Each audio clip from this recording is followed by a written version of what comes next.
कहानी का नाम वीर परीक्षा।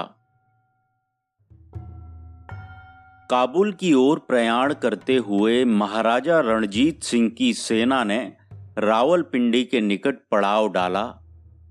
सूर्यास्त से कुछ पूर्व का समय था। महाराज अपने निजी डेरे के आगे खड़े थे। उनके पास हरि सिंह नलवा, सरदार फूल सिंह इत्यादि योद्धा खड़े हुए सेना के प्रबंध का निरीक्षण कर रहे थे। इसी समय 6-7 सैनिक दो सिख युवकों को बीच में लिए हुए महाराज के डेरे की ओर आते दिखाई पड़े। हरि सिंह नलवा से महाराज ने पूछा, क्या बात है? कोई अपराधी मालूम होते हैं। थोड़ी ही देर में वे निकट आ गए। महाराज के सन्मुख पहुंचकर सैनिकों ने महाराज का अभिवादन किया और वे दोनों युवक चिल्ला उठे, महाराज की जय, हरि सिंह की जय। हरि सिंह ने पूछा, क्या मामला है? सैनिकों में से एक ने कहा, ये हुजूर से कुछ अर्ज करना चाहते हैं। उनमें से एक युवक बोला, हमने बहुत दिनों से सुन रखा है कि महाराज रणजीत सिंह बड़े वीर हैं। उनका सेनापति हरि सिंह नलवा बड़ा वीर है और वीरों की कदर करता है। इसलिए हम हुजूर की सेवा में नौकरी करने के अभिप्राय से आए हैं। महाराज चुपचाप उनकी बातें सुन रहे थे। हरि सिंह ने कहा, हमारी सेना में केवल वीरों को नौकरी मिलती है। जो वीर नहीं हैं उनके लिए हमारी सेना में स्थान नहीं है। हाँ, हम वीर हैं। हमारी रग रग में वीरता है। हमारे खून की एक एक बूंद में वीरता है। महाराज रणजीत सिंह मुस्कुरा दिए परंतु मौन रहे। हरि सिंह ने कहा, जो वीर होता है वह अपने मुख से अपने को वीर कभी नहीं कहता। युवक निर्भीकता पूर्वक बोला, तो कोई भी वीर अपना परिचय देते हुए अपने को कायर नहीं कहता। हुजूर ने जब हमारा ठीक ठीक परिचय पूछा तो हमें सच सच कहना पड़ा। महाराज के मुख पर प्रशंसा सूचक भाव का प्रादुर्भाव हुआ परंतु वह मौन ही रहे। हरि सिंह कुछ अधीर होकर बोला, तुम दोनों कौन हो? हम दोनों सगे भाई हैं। कहां के रहने वाले हो? यहां से कोस भर की दूरी पर एक गांव है, वहीं के रहने वाले हैं। गांव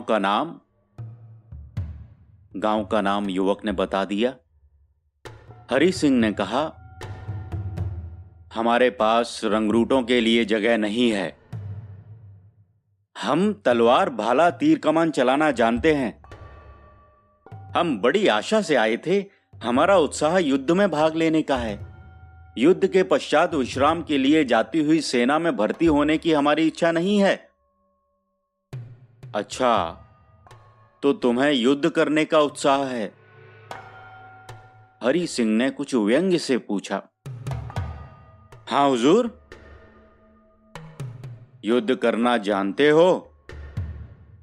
बहादुर पैदाइशी योद्धा होते हैं।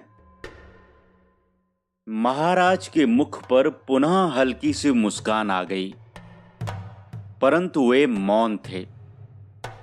हरि सिंह कुछ चिढ़कर बोला,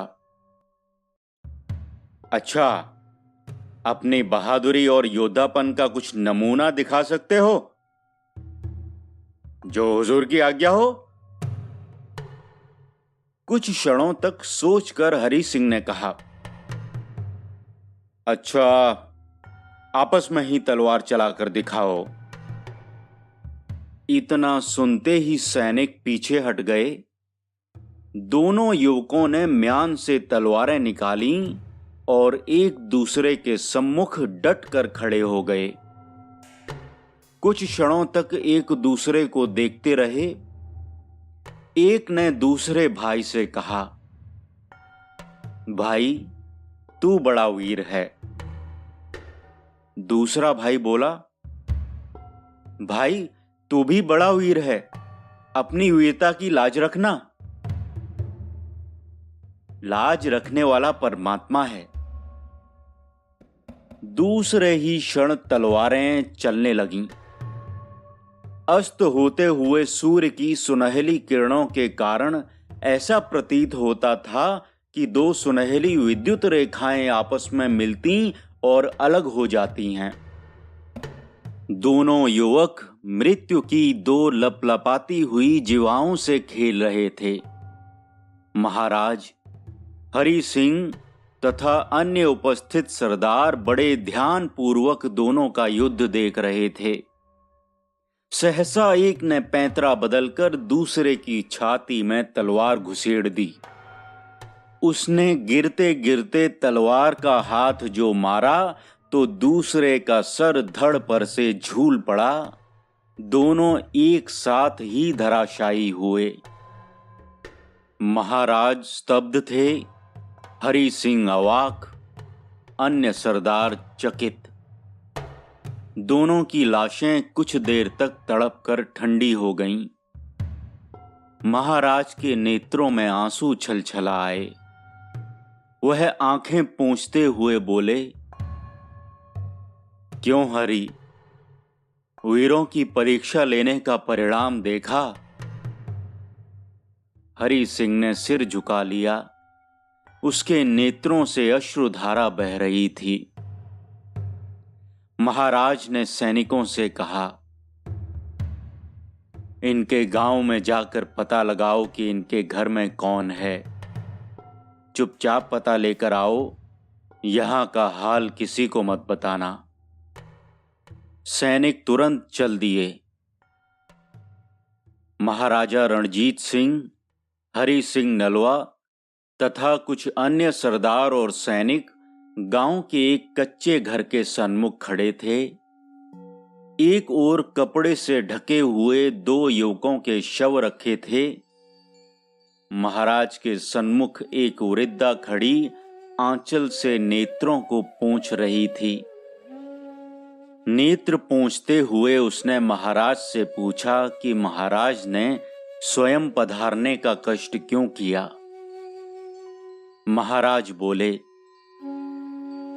ऐसे वीर पुत्रों को जन्म देने वाली माता का दर्शन करके अपना जन्म सफल करने के लिए मैं यहां आया हूं। मां, तुम धन्य हो। ईश्वर करे ऐसी माताएं पंजाब के घर घर में हों। वृद्धा मौन खड़ी रही। सहसा महाराज घुटनों के बल बैठ गए और वृद्धा के चरण छूकर बोले, मैं काबुल पर चढ़ाई करने जा रहा हूं। मां, अपना आशीर्वाद दो कि मेरी यह यात्रा सफल हो। वृद्धा का मुख तमतमा उठा। उसने सिर ऊंचा करके और अपने पुत्रों के शवों की ओर संकेत करके कहा, जिसके राज्य में ऐसे बालक उत्पन्न होते हैं वह क्या कभी हार सकता है? जाओ, तुम्हारी विजय निश्चित है। महाराज उठ खड़े हुए। सहसा वृद्धा बोली, वह देखो, मेरे दोनों लाल मुझसे विदा मांग रहे हैं। कहते हैं कि हम काबुल जा रहे हैं। वह देखो, दोनों जा रहे हैं। सबने वृद्धा के संकेत स्थान की ओर दृष्टि डाली तो देखा कि एक बवंडर चक्कर खाता हुआ पश्चिम की ओर जा रहा है। कहानी का नाम वीर परीक्षा। कहानीकार विश्वंभर नाथ शर्मा कौशिक जी। वाचनकर्ता अमित पांडे।